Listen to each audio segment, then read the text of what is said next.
মাহে ৰমজান গুনাহ মাফৰ মাফ বুলি কোৱা হৈছে। সুবহানাল্লাহ। যে আল্লাহ পাকৰ প্যাৰা হাবিবৰ উম্মতি মাফ কৰাৰ এটা জৰিয়া হ'ল মাহে ৰমজান। আল্লাহ পাকে এনেও মাফ কৰিব পাৰে, কিন্তু এটা মুবাৰকপূৰ্ণ এটা মাহিনাৰ দোহাই দি কেনে আল্লাহ পাকৰ প্যাৰা হাবিবৰ বহু অগণন কোটি কোটি আল্লাহ পাকৰ বান্দা বান্দি আল্লাহ হাবিবৰ মাফ কৰে। মাহটোৱে হ'ল মাহে ৰমজান। এখানে কোৱা হৈছে যে গুনাহ মাফৰ মাহিনা হ'ল মাহে ৰমজান।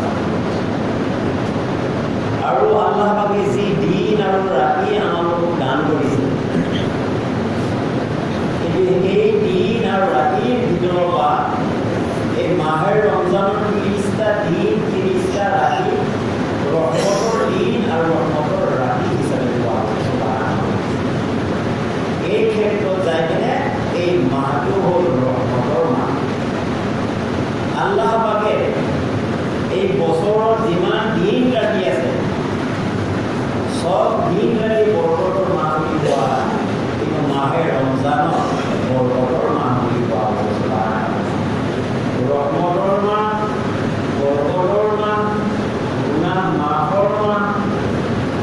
আৰু আমালোকৰ বংশধৰ উম্মতি মুহাম্মাদী ইমানদাৰ মুস্তাকিম সলিহিন পৰহেজগাৰ আল্লাহ পাকৰ প্যাৰা অলি আল্লাহ আল্লাহ পাকে যিসকলৰ ওপৰত ৰাজি খুচি হৈছে তেওঁলোকে জান্নাতি হয়। কিন্তু যিসকল নেককাৰ নহয়, বদকাৰ, এই বদকাৰ আমালোকৰ বংশধৰো হ'ব পাৰে, মা বাপৰো হ'ব পাৰে, ল'ৰা ছোৱালী হ'ব পাৰে, উম্মতি মুহাম্মাদী বহুত গুণাগাৰ বদকাৰ যিসকল আজি খবৰত দি আছে। আল্লাহ পাকে এই মাহে ৰমজান অকল যে জিন্দা মানুহৰ ওপৰতে যে ভালাই কৰিব সেইটো কথা নহয়। আল্লাহ পাকে এই মাহটো জিন্দা হ'বলৈও মাফ কৰিব, মুৰ্দ হ'বলৈও মাফ কৰিব। সেইকাৰণে কোৱা হৈছে গুনাহ মাফৰ মাহ। যিসকল বহুত বছৰ আগতে বেলা হৈ গৈছে, সৰু হায়ালী জিন্দগী কিবা গুনাহ এটা হৈ গৈছে, যি গুনাহ এটাৰ কাৰণে আগতে বৰ্ষতৰ ওপৰৰ জিন্দগী সাজা কাটিব লগা হৈছে, তেওঁলোকে বহুত আজাদত আছে। এই বছৰে বছৰে মাহে ৰমজান আহিলে আল্লাহ পাকে এই ৰমজান মাহৰ প্ৰথম তাৰিখৰ পৰা লৈকে শেষ তাৰিখলৈকে এই 30টা দিনত আল্লাহ পাকৰ অগণন বান্দা বান্দি যিসকল গুণাগাৰ যিসকল জাহান্নামৰ ফাঁদাত ভুগি আছে তেওঁলোকক আল্লাহ পাকে হায়াতে জিন্দগী গুনাহ এটা মাফ কৰি জাহান্নামীসকলক জান্নাতি কৰাৰ মাহটো হ'ল মাহে ৰমজান। এই মাহে ৰমজান আমি পাইছোঁ। হাদিছ শৰীফত আহিছে আল্লাহৰ হাবিব মুহাম্মদ ৰাসূলুল্লাহ সাল্লাল্লাহু আলাইহি ওয়াসাল্লাম জুম্মাৰ দিন খুতবা দিয়াৰ কাৰণে যেতিয়া মেম্বাৰত উঠিলে, প্ৰথম ঘড়ী ৰাখাৰ সময়ত হযৰতে জিবৰাইল আলাইহিস সালাম আহিলে ক'লে, আসসালামু আলাইকা ইয়া ৰাসূলুল্লাহ। হুজুৰ, যিসকল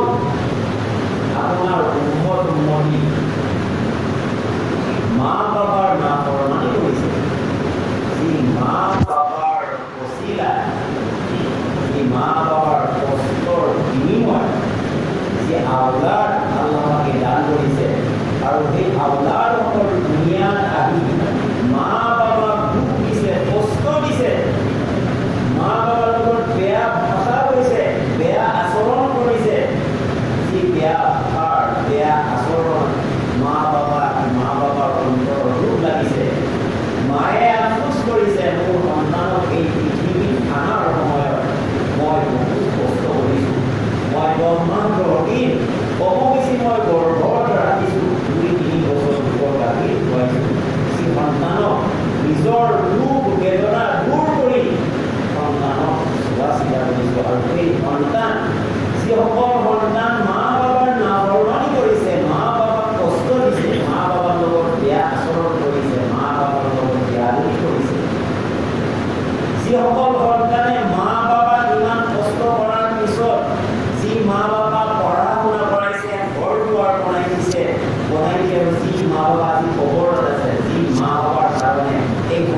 দোৱাও কৰা নাই,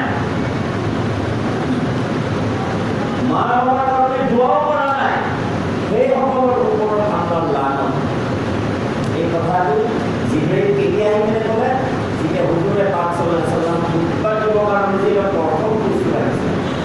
এই সময়ত আহি কিনে জিব্ৰাইল আহি কিনে কৈছে, হুজুৰ শুনিছেনে? মা বাবাৰ নাফৰমানি কৰেৱালা, মা বাবাক পাহৰি জানেৱালা, এই সময়ত নবীজি ৰহমাতুল লিল আলামিন পাক জমানে এলান কৰি দিলে, আমিন। হয় জিব্ৰাইল, আল্লাহ যি কথাটো তোমাৰ জৰিয়তে মোৰ ওচৰত আল্লাহকে পঠাইছে, যি কথাৰ তুমি মোক কৈছা, হয় সেই সকলো ব্যক্তিৰ পৰা আল্লাহ যেতিয়া আল্লাহৰ হাবিব আমিন বুলি কৈ দিয়ে, এই লানত লাগু হ'ব। অৰ্থাৎ মা বাবাক কষ্ট দিলে সেইজনৰ ওপৰত গজব আহিব। আল্লাহৰ হাবিব যেতিয়া স্বীকাৰ কৰিলে, হয় নিশ্চয় হ'বই লাগিব মা বাবাক কষ্ট দিলে। এই এটা ক্ষেত্ৰ হৈ ৰমজান মাহৰ নবীজি যেতিয়া মেম্বাৰ প্ৰথম ৰাখিছিলে, জিব্ৰাইল আহি গৈছিল। ২ নম্বৰ হ'ল যে যিসকল ব্যক্তিয়ে আমাৰ নবী হযৰত মুহাম্মদ সাল্লাল্লাহু আলাইহি ওয়াসাল্লামৰ নাম শুনিলে নবীৰ ওপৰত দুৰুদ শৰীফ নপঢ়ে, অকল নামটোহে লৈছে, কিন্তু নবীৰ ওপৰত দুৰুদ শৰীফ পঢ়া নাই, নাম লৈছে দুৰুদ শৰীফ যদি পঢ়া নাই, এই যোনে পঢ়া নাই তাৰ ওপৰত আল্লাহ যিসকল দুৰুদ কৰিছে, নবীৰ নাম লৈছে, নবীৰ ওপৰত দুৰুদ শৰীফ পঢ়া নাই, এই সকল ব্যক্তিৰ ওপৰত আল্লাহ এই সময়ত নবী যে আমিন বুলি কৈছিল, হয় মোৰ গুণগান আল্লাহ পাকে এই পৃথিৱীত যিমান নবী ৰাসূলসকলক এই দুনিয়াত পঠাইছে, প্ৰত্যেক নবী ৰাসূলসকলৰ, প্ৰত্যেক নবী ৰাসূলসকলৰ সহিফা কিতাপত, আসমানী কিতাপত মোৰ গুণগান আছে। বুজাকৰ যিমান নবী ৰাসূল আহিছে চবেই মোৰ গুণগান কৰিছে, আৰু যিসকল মোৰ গুণগান কৰাৰ পিছত মোৰ নামৰ শেষত সাল্লাল্লাহু আলাইহি ওয়াসাল্লাম অৰ্থাৎ মোৰ ওপৰত যদি দুৰুদ শৰীফ নপঢ়ে বেয়াদবি হ'ব, আৰু বেয়াদবি যদি মোৰ ওপৰত হয়, মোৰ ওপৰত বেয়াদবি পঢ়নেৱালাৰ ওপৰত আল্লাহ এই দুটা। ৩ নম্বৰ ক্ষেত্ৰ হ'ল জিব্ৰাইল আহি কিনে ক'লে, হুজুৰ যিসকল মাহে ৰমজান পায়, মাহে ৰমজানৰ হক আদায় কৰিব পৰা নাই, মাহে ৰমজান যি ৰহমতৰ মাহ, বৰকতৰ মাহ, মাগফিৰাতৰ মাহ, নাজাতৰ মাহ, গোটেই জিন্দগী নিজৰ জিন্দগী ভাল কৰা মাহ মাহে ৰমজান, যিসকল মাহে ৰমজান পোৱা স্বত্বেও নিজৰ জিন্দগীৰ গুনাহ এটা মাফ কৰাব পৰা নাই, সেইসকল ব্যক্তিৰ ওপৰত আল্লাহ। সৰু সৰু কথা নহয় যে ৰমজান মাহৰ যদি আমি বেয়াদবি কৰোঁ, আৰু এই যি এটা মাহত যদি আমি সিয়াম সাধনা কৰি ৫ ওয়াক্ত নামাজ দাঁড়ি সালাত যেতিয়া আদায় কৰি জিকিৰ আজগাৰ যেতিয়া আমি কৰি কোৰআন তেলাওয়াত যেতিয়া আমি কৰি দান বৰঙণি যেতিয়া আমি আগবঢ়াম,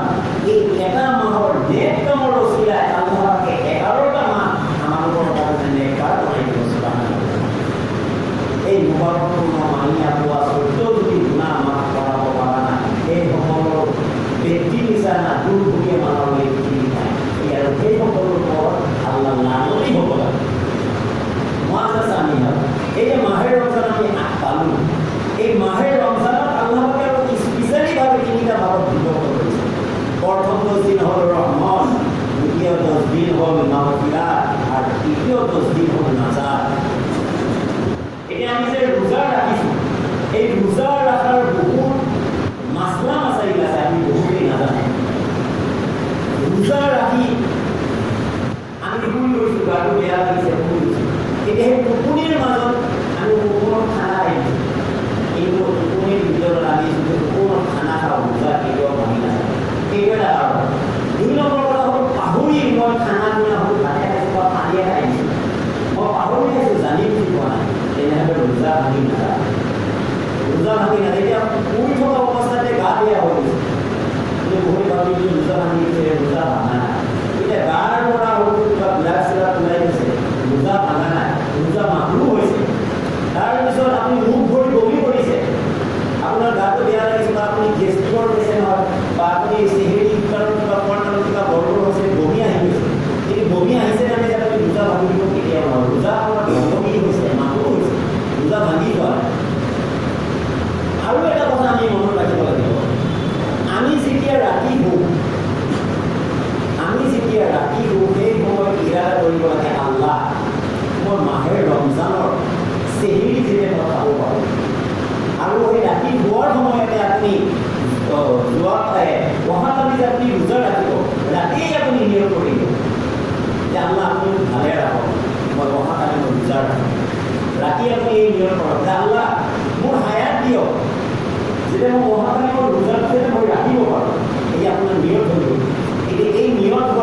আপুনি চেহি সময়ত আপুনি সাৰ পোৱা নাই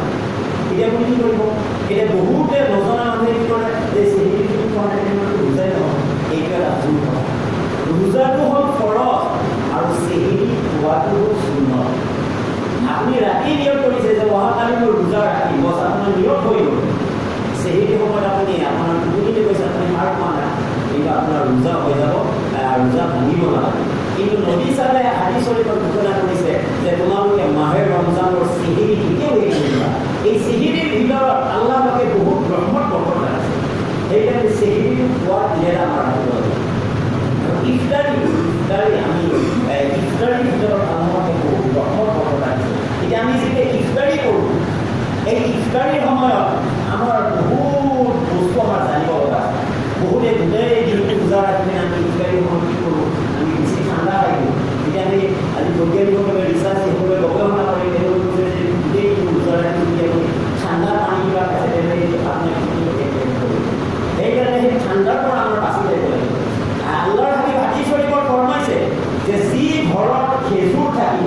মৌ থাকিব সেই ঘৰত আল্লাহৰ ৰহমত বহুদিন হৈ থাকিব